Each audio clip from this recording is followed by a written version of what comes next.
bienvenidos y bienvenidas, como siempre, a este su espacio Periodismo y Sociedad. Cada mañana este conversatorio horizontal sobre los temas de actualidad del país y del mundo, para que entre todos, con la ayuda de Dios, construyamos una sociedad mejor, pero para todos. Hoy martes, estamos a 25, es un día importante en la historia del país, vamos a analizar eso. Pero está con nosotros también Isidro Toro. Buenos días, Toro. Buenos días, don Licho. ¿Cómo está la cosa? Bueno, bien, con un pequeño virus, pero manejándolo. Pero qué fuerte, a mí me dio este fin de semana Sí. y me tuyó, como dicen en los campos. Te dejo tullido. Me dejó tullido, me dejó estos 3 días. Suerte a Dios que fueron 3 días que uno los aprovechó para descansar. Sí, yo estoy en pleno proceso. Sí, porque realmente ese proceso como que afecta mucho a uno. A mí me afectó desde el viernes. Y repito, me recluyó sábado, domingo, lunes. Suerte a Dios, a mucha gente que quiere a uno, que le da remedio. Yo tomé de todo lo que me dieron, mucho té y algunos calmantes. Ron con limón y miel. Tomé miel con limón y Sin el ron. también, no, El tomé ron es bueno ron porque- con limón. Porque Pero te sí. calienta la... Tomé ron con limón, pero sin miel. Pero tomé miel con limón, independiente. Está bien. Pero un té de todo, de limón, chinola, hoja de queso. Mi hermana me hizo un buen té, un té muy caliente que me hizo sudar. Cero bueno para botar la Y me toxina. hizo sudar, y hasta fiebre.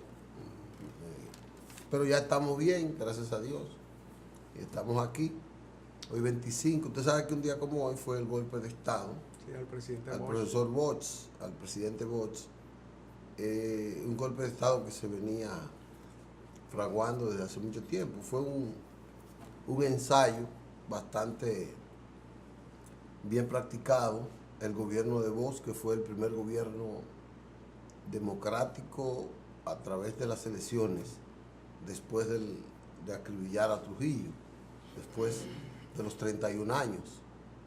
Y apenas duró 7 meses, pero en esos 7 meses dio señales de que iba a ser un gobierno, más que todo, un gobierno institucional, muy institucionalizado, y que iba a ser un gobierno de respeto a las leyes con alto alcance social. Una ley, Mucha vocación social. mucha vocación social, incluyente. Una ley que sustentaba la participación democrática organizada del pueblo y leyes también que garantizaban la recepción del servicio, el disfrute de los servicios públicos a través en la población. Leyes que impulsaban la participación en el trabajo de la gente en cualquier nivel que estuviera.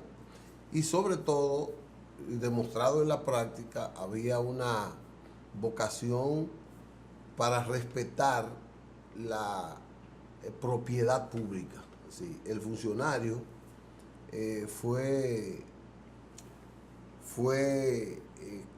limitado y fue advertido y se enmarcó dentro de lo que era, sobre todo la austeridad, el no boato con los recursos públicos, pero sobre todo a respetarlo. Conozco algunas anécdotas de funcionarios que en el corto tiempo que estuvieron ahí, funcionarios muy cercanos al presidente, estaban haciendo negocios y estaban manipulando informaciones que les costaba dinero, o sea, no es que no había corrupción, pero el presidente Había la voluntad de atajarla. y la atajaba. Por ejemplo, Y de combatirla Seguro. y de sancionarla. tengo entendido que un día el presidente recibió un informe de que había un asistente suyo que estaba cobrando para dar las entrevistas con él. Bueno, desde que él lo supo, Aquí pasó con un ministro, lo canceló. el año pasado o este año, un ministro pasó algo de eso. Ah, Sí, no le voy a decir el nombre del ministro, no me di pero lo cuenta. cancelaron. No me diga, no sabía, ¿no? De verdad que no lo conocí. Y entonces hubo uno que le tenía que ver, que a través de él era que le llegaba la cotización del azúcar diaria. Entonces, ese, en contubernio con los productores de azúcar, él ocultaba los reales precios para, manipulando esa situación, alguien pudiera exportar el azúcar y ganar un dinero. Y hay un centavo por libra o Era un dineral, y sobre todo en ese tiempo. Claro, porque en esa época el peso era en paridad al dólar. Era paridad del dólar. Teníamos, qué sé yo, poco deuda. Bueno, el caso es que el presidente, bueno, hubo una reunión de ministros para advertirle eso al presidente. Y como era tan de confianza, no se lo dijeron, ¿verdad? Bueno, el presidente produjo un discurso al país y dijo, en mi gobierno, el presidente no tiene amigos. El presidente. Él distinguía en el presidente y el hombre, el Juan Bosch. O sea, usted era amigo mío como persona, pero como presidente usted no era mi amigo. Claro, la institución presidencial es una cosa que pertenece a todos. Y eso fueron cosas que el profesor Bosch implementó, y además de una constituyente que eligió y que aprobó la constitución, una constitución con un amplio espectro social, con un amplio espectro democrático. Fue realmente un ensayo muy positivo que todavía la gente lo anhela, todavía la gente lo valora, y de ahí para acá el profesor Bosch se consagró como un presidente democrático. Hay dos cosas. Una, por ejemplo, los españoles le han dado importancia histórica a la Constitución de Cádiz de 1812, si la memoria no me falla. 1812. Inclusive el doctor Peña Gómez, su tesis universitaria es sobre esa Constitución. Sí. Yo noto que la Constitución de 1962 no es estudiada, no es, puedo estar equivocado, no es divulgada como debería ser, porque no solamente los hechos históricos, los hombres, sino también ese tipo de documentos que tienen un valor histórico fundamental, no solamente porque refleja el pensamiento de un sector progresista en un momento dado, sino porque también refleja la decisión de un país de avanzar en ese sentido, porque esa constitución fue aprobada por un congreso que obtuvo muchísima votación. Siento que esa constitución como que no se le ha dado el estudio que merece y la difusión que se merece. Bueno, no se le ha dado porque cuando le dieron el golpe de Estado al profesor Bosch, el país cayó en manos de sectores muy retrógrados, muy conservadores. Pero posterior, después vino... Entonces lo que quiero decirle es que después los que quisieron como emular, reivindicar el sistema democrático puro del país, siempre tuvieron temor a implementar esa constitución porque tenía tenía un carácter muy nacionalista. Entonces, que temerle a las potencias, sectores sociales que participaban del gobierno no entendían que los trabajadores eran parte importante del sistema, y la democracia se cimentó mucho en la libertad de expresión, la libertad de culto, la libertad de tránsito, la libertad de elegir, el respeto a los militares hacia la sociedad, pero los derechos sociales. Mire que una ley de seguridad social hubo que ser aprobada en el 2001. Que es una ley de corte neoliberal. Neoliberal, pero es un avance social importante, claro, para ese tiempo. Claro. Qué sé yo, la participación de la mujer, la participación del campesino como propietario de la tierra y como ente productor en el sistema de producción integral del país. Todo eso fueron derechos rezagados. Mataron muchos dirigentes campesinos solo para quitarle las tierras, y había una impunidad enorme. Es decir, que la democracia no se implementó como debía ser. Los otros, cuando llegaron, muchos de ellos decidieron la complicidad con esos sectores atrasados y ese pensamiento no aplicar. Mire que por qué uno dice todavía, ya el pensamiento de Bosch no vale en el PLD, ni el de Peña Gómez vale en el PRD. Es decir, esos dos líderes que tenían esos pensamientos liberales, que tenían esos criterios progresistas. Liberalismo social. Liberalismo social, no liberalismo económico, en términos del sistema. Sí. Pero esas visiones de integración de la sociedad en el aparato de Estado, eso no prosperó después de la partida de Pero ellos. yo creo que, y eso podríamos dedicarnos un programa porque es largo, yo creo que sí ha prosperado, pero con otras fórmulas. La sociedad ha cambiado y se han ido implementando mecanismos de participación que están en pañales, que están en su infancia. Pero quería hacer otra observación con respecto al tiempo de Bosch. Sí.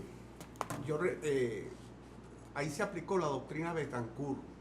Inmediatamente el gobierno de Venezuela rompió relaciones con el nuevo gobierno dominicano. Con el que dio el golpe de Estado.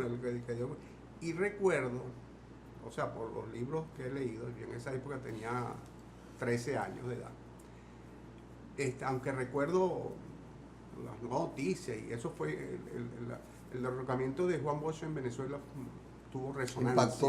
Impactó mucho.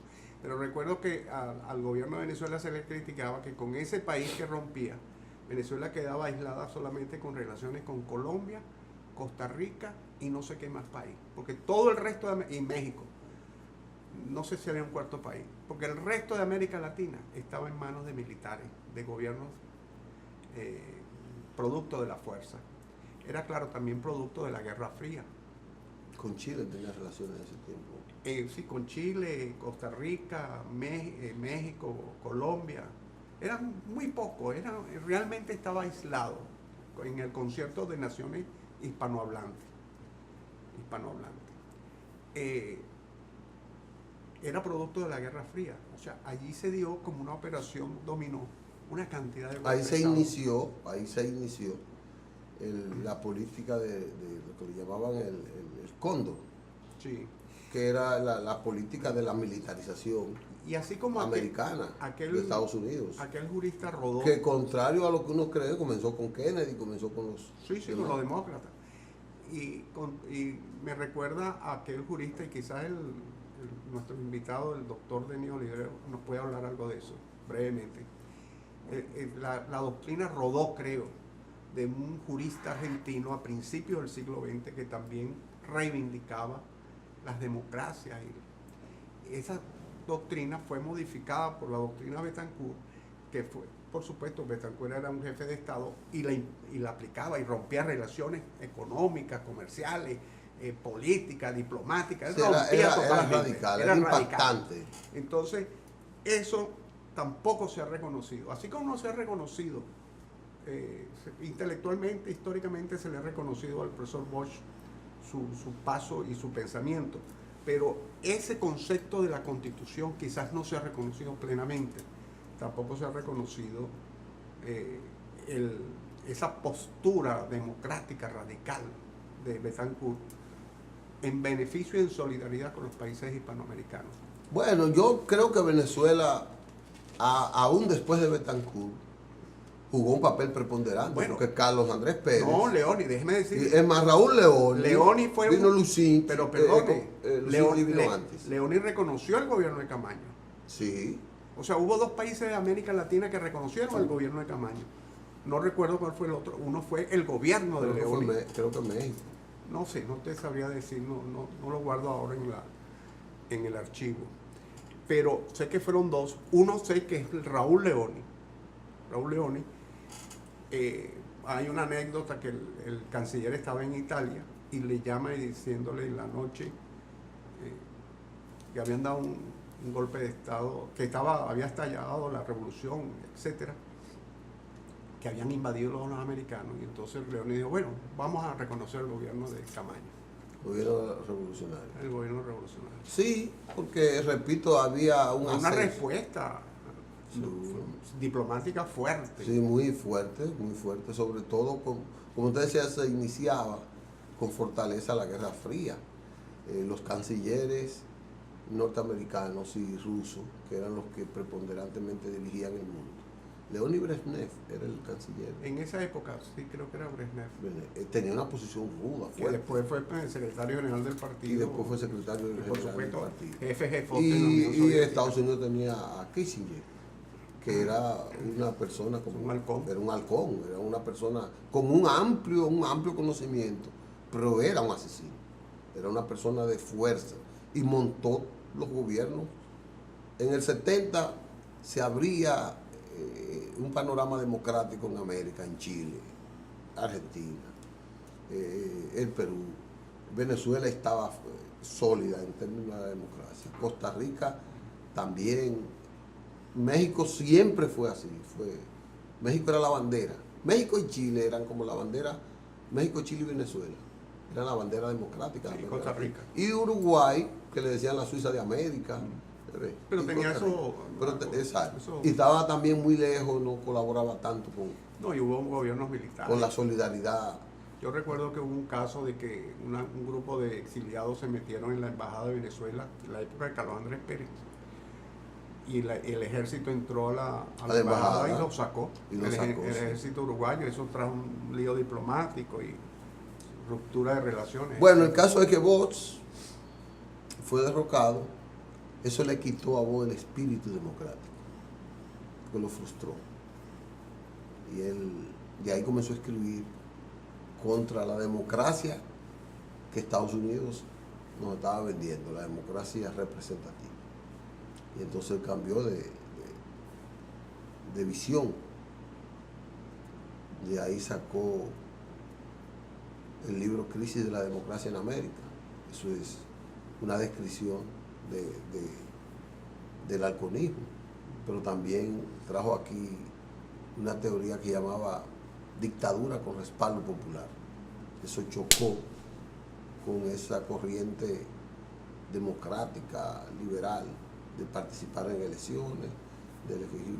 Y eso, después él sacó el PLD como un partido maoísta, vietnamista, una combinación de partido de cuadro, y era como un ideal de liberación nacional.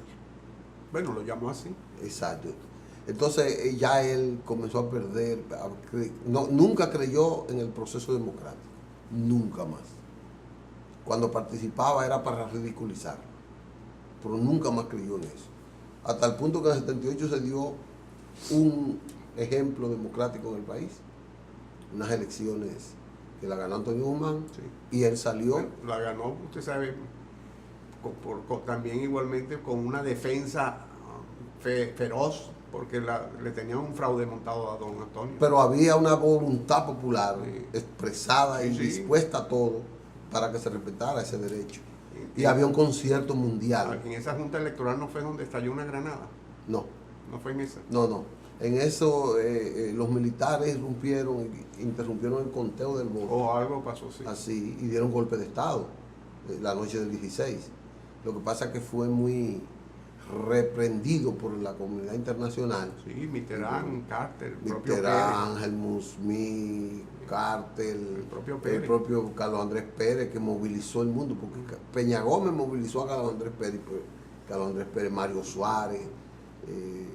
Había una enorme cantidad de líderes mundiales que participaron. Por eso le digo que hubo una defensa feroz. Me parece que en México era presidente Echavarría, me parece, que era presidente en México. Y hasta Fidel Castro se expresó por ese derecho. Juan Bolo se expresó en contra. Dijo que había que anular esa elección. Así es la historia de este país.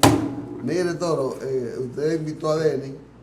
Yo tengo que hacer una denuncia que es muy grave. No sé si nos queda, ¿podemos hacerla ahora? Sí. La denuncia ahora. Sí, a ver. Vamos a hacerla ahora, mire, señores. el pasado jueves en la Escuela República Dominicana. No, vamos a hacerla en breve, vamos a una pausa. Vamos a venir, vamos a coger nada más el espacio de esa denuncia para entonces venir con el invitado. Porque no quiero tener esa presión, porque es muy deplorable, es muy para mí deprimente lo que pasó ahí. Y yo no quiero que eso quede impune. Ni quieren los moradores que quede impune. Vamos a una pausa.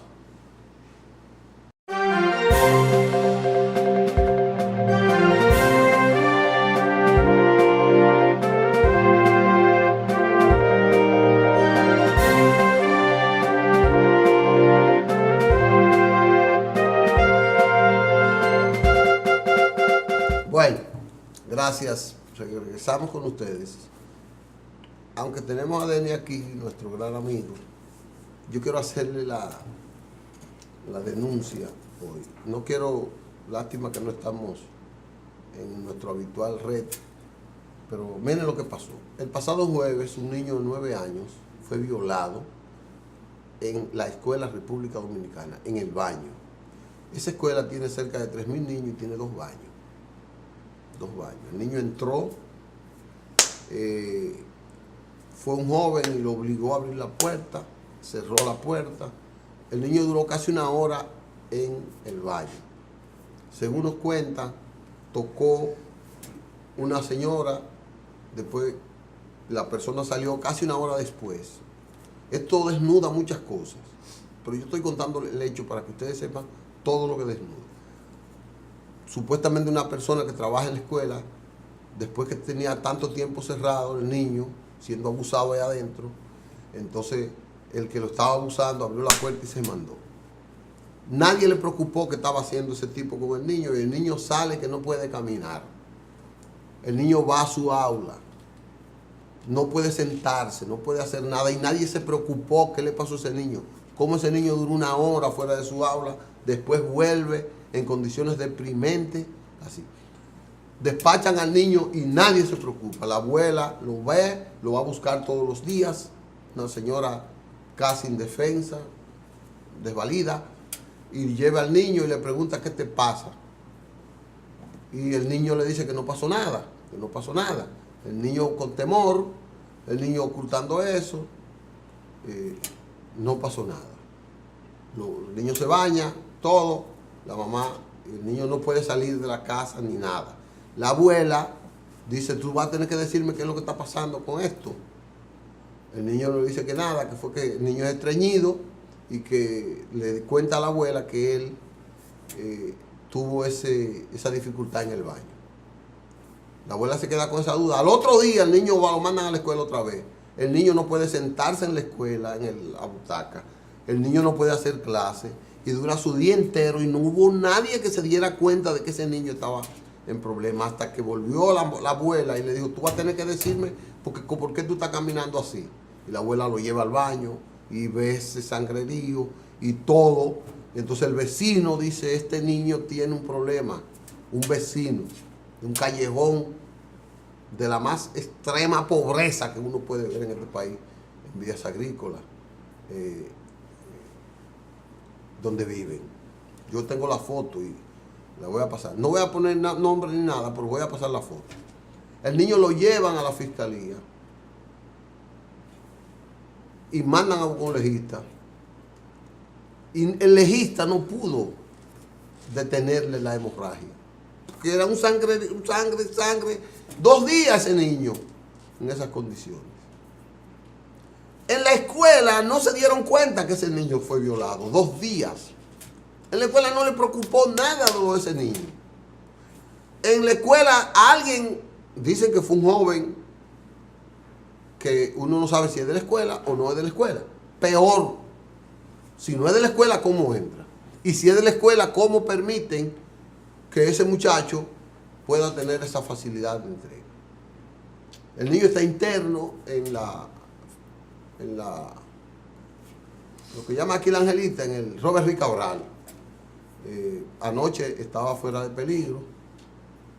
Yo estoy narrando sintetizadamente eso, pero yo estoy diciéndole al procurador que eso no debe quedar impune. Esto es, y también le estoy diciendo al secretario de Estado, al ministro de Educación, el tipo de escuela que tiene, sobre todo con esa tanda extendida infuncional, sin ningún sentido, porque los niños están ahí sin nada que hacer después de la 1 de la tarde. Sin nada que hacer. Y todo eso es, uno tiene que preocuparse. A mí no me importan las consecuencias que traten con eso, pero uno tiene que denunciar eso. Tiene que denunciar eso. Y el ministro de Educación, que aspira a presidente, no puede dejar de lado esto. Y él lo tiene, se lo mandamos ahí como informe. Y lo tiene el procurador. No ha ido, anoche yo estuve ahí, no había ido una sola persona a indagar nada. Desde el jueves hasta ahora. Lo tienen interno al niño. Y no había una autoridad con un fiscal que recibió al niño, de un fiscal de atención de menores, y con un legista certificando la violación grosera contra este niño de 9 años, con condiciones especiales, porque resulta que el niño también tiene condiciones especiales. Ahora, si es una persona de Bellavista, de Renacimiento, de Piantini, de Naco, cae preso el que sea. Pero es un niño de Villas Agrícolas. Y eso no da noticia. Eso no da punto. Eso es lo que más me duele a mí. Cómo la justicia es clasista en esa parte. Este no va a ser la única denuncia que yo voy a hacer con ese caso. Habrá más. Porque no es el único. Porque ayer me entero que no, que han habido varios.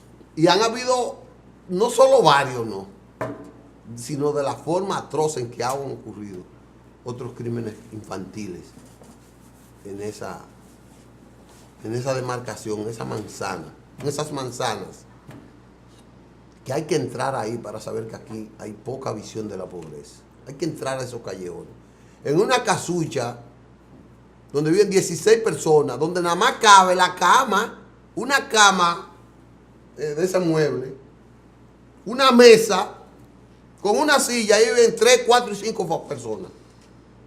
Ese niño vive en un cuarto que es como 2 veces esta mesa.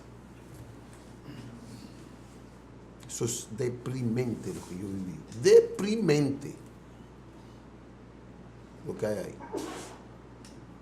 Quería decirle esta información breve para yo desglosar todo lo que va a pasar en ese caso. Como tenemos un invitado ahí, no sé si comenzamos.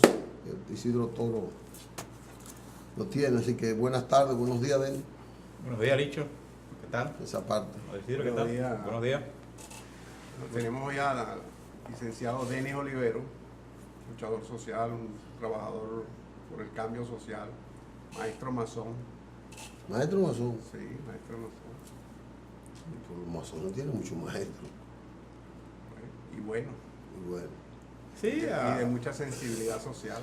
sobre todo, mucha sensibilidad social. Trabajo Denis, por la humanidad. Denis siempre ha tenido esa visión social. Viene de Elías Piña, Físicamente, a la República Independiente de Hondovalle. de Hondovalle. Sí, porque Hondovalle es otra cosa que Elías Piña.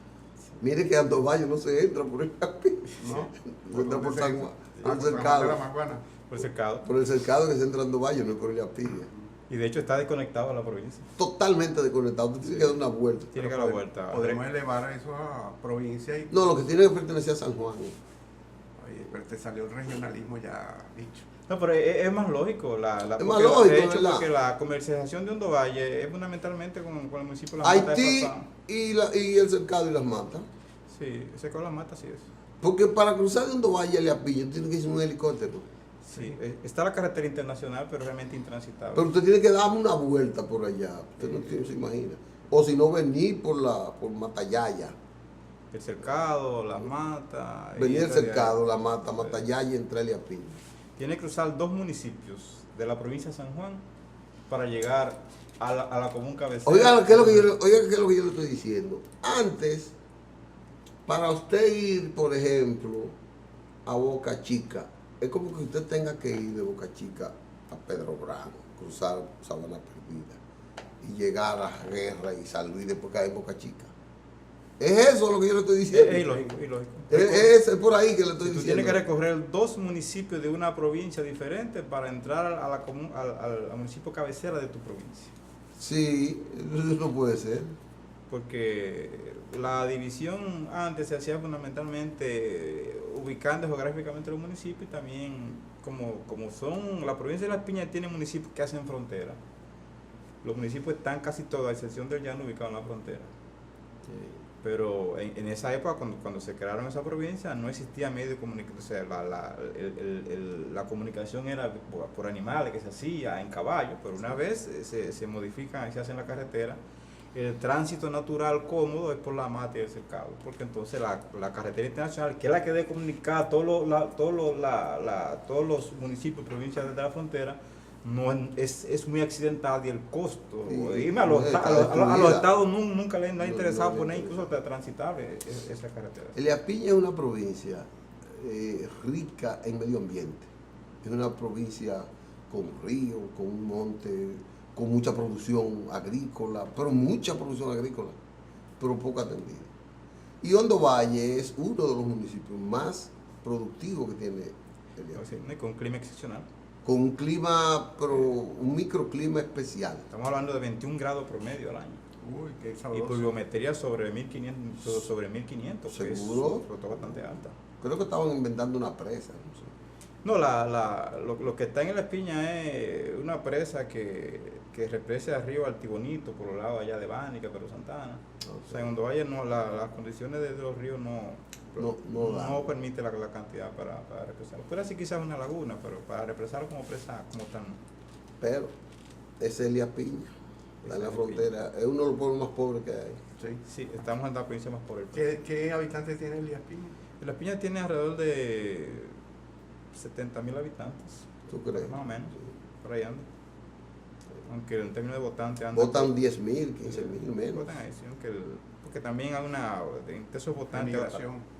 hay una gran cantidad de votantes que también residen fuera del municipio. Se han ido Fuera de la y no se ciudad. mudan de...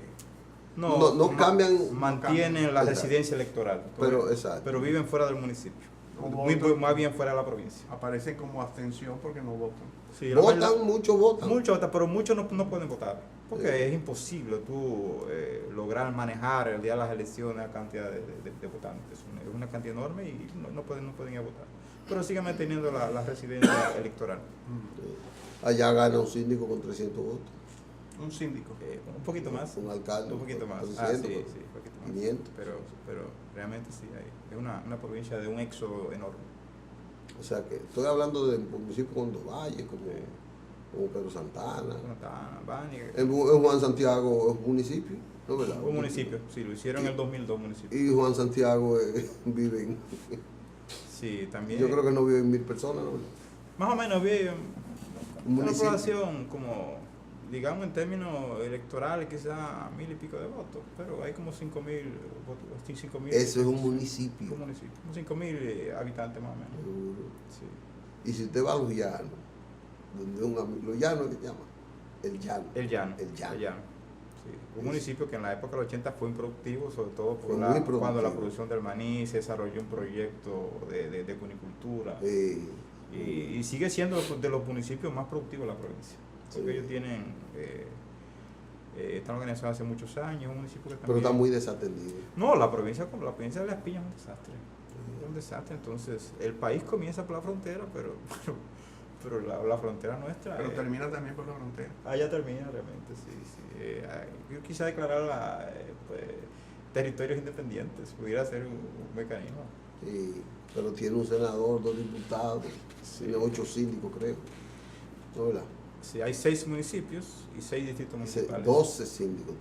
Sí, ¿no? Y una Eso es lo que lo mantiene vivo, esa empleomanía. sí, la empleomanía y las escuelas también han ayudado mucho porque hay muchos profesores, fundamentalmente. Yo creo que no han hecho estudios, pero pienso que la mayor ingreso de la provincia depende por el magisterio, sobre todo porque son ingresos que permiten ahora un salario aceptable.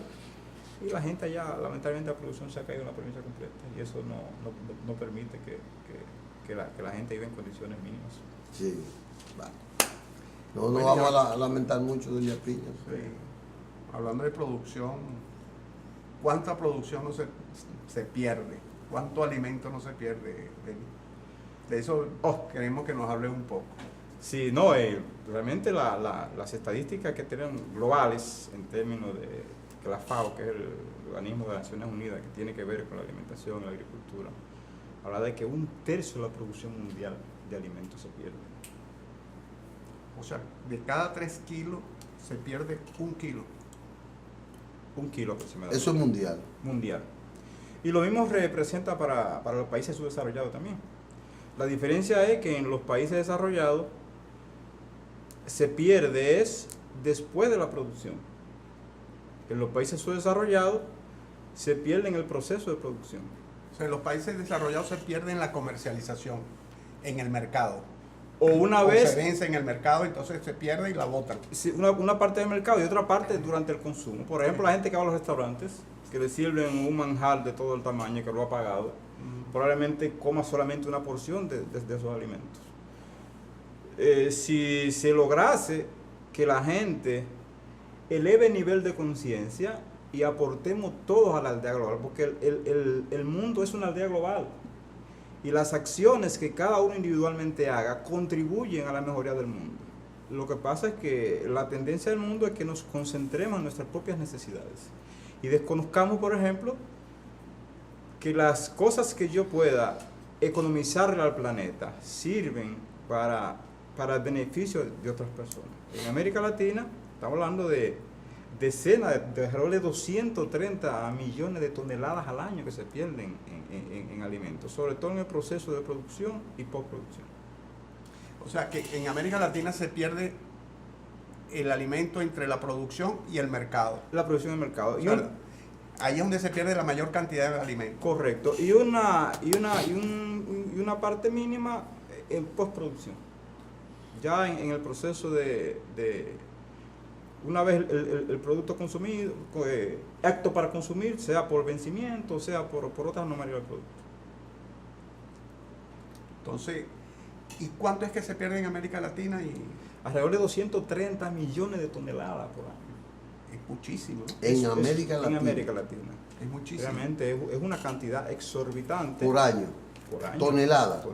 Pero eso alimenta dos países. Precisamente lo que la FAO plantea es que la producción de alimentos que se pierde y se desperdicia pudiera servir perfectamente para alimentar a la otra parte de la población que no tiene acceso a alimentos. Por eso la FAO ha llamado la atención sobre esa pérdida, porque esa pérdida puede perfectamente, canalizada apropiadamente, servir para alimentar a la parte de la población que no tiene acceso a los alimentos. Y por ejemplo los cereales que tienen una mayor duración, ¿cuál es el proceso, cuál es el porcentaje de pérdida de los cereales? Por ejemplo, el trigo, que es el pan. Yo he leído por allí que se pierde hasta el 50% del trigo.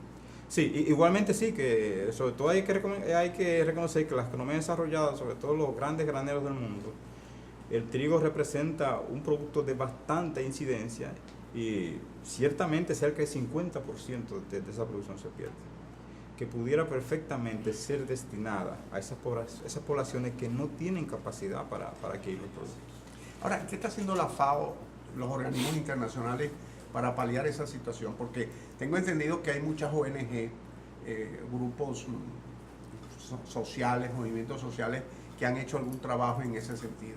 No, evidentemente sí. Se han creado organismos como Mesa Alimentaria que ayudan o que están haciendo experimentos, porque todavía es experimentar, para conseguir que, aunque sea experimental, como decía, buscar los mecanismos de que esos alimentos no se pierdan, de que esos alimentos ciertamente puedan ser canalizados hacia la clase que tiene menos posibilidades de acceso a ellos. Y de hecho hay experimentos en Uruguay, en Costa Rica, en Brasil, que deberían significar que quizás en un periodo mediano se pueda esos experimentos exponenciarlo a otros países como la República Dominicana. En Argentina existe una ley que se llama la ley nodal. ¿O no? Sí, ley nodal. Donal, perdón. Ley donal. Debe ser de la palabra donación.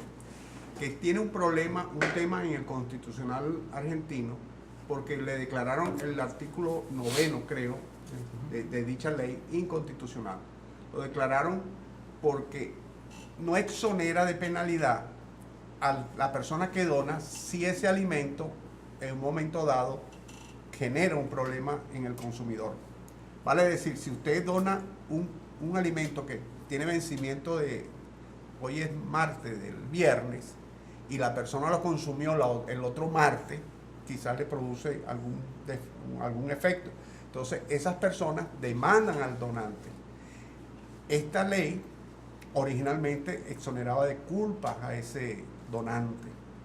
Lo protegía. Lo protegía, pero eliminaron ese artículo. Entonces hay un movimiento para que se restituya, porque por supuesto la gente dejó de donar. Entonces estamos viendo ahí un problema de equilibrio entre conciencia ciudadana, entre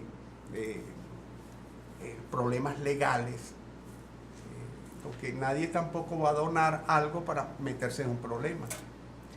Sí, pero Sí. también la gente debe donar lo que sirve para... No, es que es lo que ellos dicen. Yo dono un producto que tiene una fecha de vencimiento dentro de 5 días, No es culpa de ellos que no lo consuman en ese y 5 a días. quien se lo dona, sea una ONG o sea una institución del Estado, no procesa el producto y lo coloca al consumo dentro de esos 5 días, después puede generar algún tipo de enfermedad y van contra la institución que donó. Porque por supuesto son supermercados grandes, son grandes Sí. empresas de alimentos que tienen dinero, entonces no van a ir contra el mediador, No, el dependiente, intermediario. van contra el que tiene dinero. Entonces también eso te crea una disonancia conflictiva. Sí. Es un tema, abordarlo no es fácil. De hecho, la FAO, que está trabajando en el tema, entiende que la solución no es fácil. De hecho, de los experimentos que hablaba y que se están haciendo, precisamente para ubicar los mecanismos de a ver cómo se hace llegar ese producto, que por el hecho de que tenga fecha de vencimiento cercana, no significa que el producto vence el mismo día Claro. que dice la lata o que dice el producto. O sea, el producto puede incluso consumirse días posteriores. No, pero eso es un margen que no lo estimulan a que se consuma, ¿no?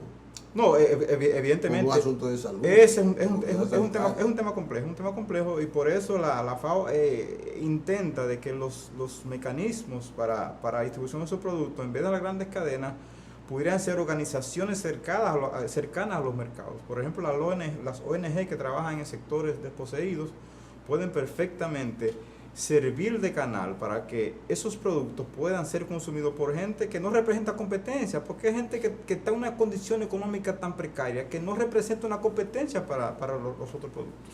Mira, los restaurantes, los hoteles, tienen esa dificultad, les sobra mucho alimento cocido y no pueden ponerlo a consumir a nadie, entonces tienen que entrarlo como basura y depositarlo como desecho. No, la idea del dicho precisamente... Entonces eso sí, ¿cuál es la idea? La idea es que precisamente esas cadenas de supermercados, de hoteles y restaurantes, que se puedan crear mecanismos para que esos productos, antes de echar a la basura, puedan ser manejados, puedan ser distribuidos por organizaciones que le den un servicio útil, porque estamos hablando de millones de toneladas diarios que se pierden. Entonces, si ese punto perfectamente se crearan los mecanismos para hacerlo llegar a personas, a asilos, a organizaciones de niños, gente desamparada, pudieran perfectamente ser aprovechados. Eso viene siendo como una especie de reciclaje, o sea, de clasificación de los residuos, de esa zona. Claro, por ejemplo, un hotel que tiene, esos hoteles que tienen eso, ¿cómo se llama? Buffet. Buffet. Y entonces sobra pescado, sobra esto, que está cocinado. Eso lo pueden envasar, hacen un pequeño gasto, por supuesto, lo envasan en sus cuestiones de fondo y lo dan a una ONG que lo reparten en el mismo día o al otro día, que está perfectamente comestible en las comunidades más pobres en la zona. Y eso perfectamente es viable.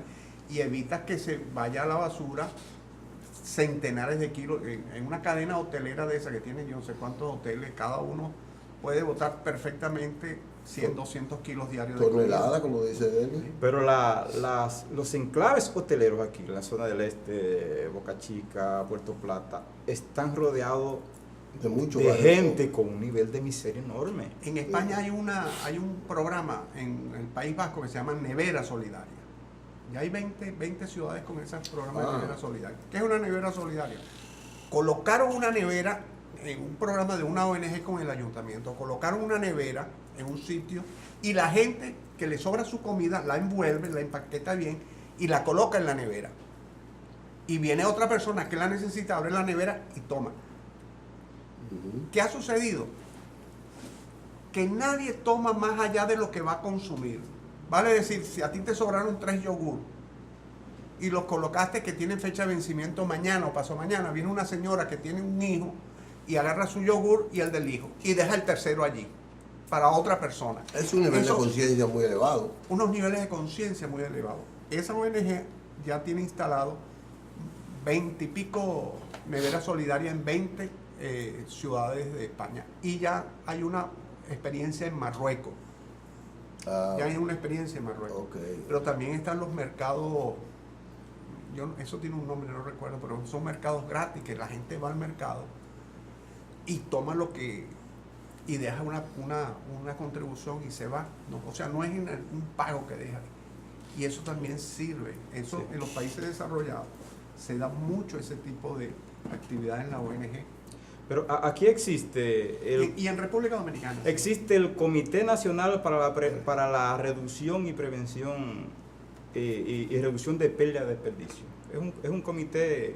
Pero es reciente eso. Es reciente, creo que está formado desde el año pasado.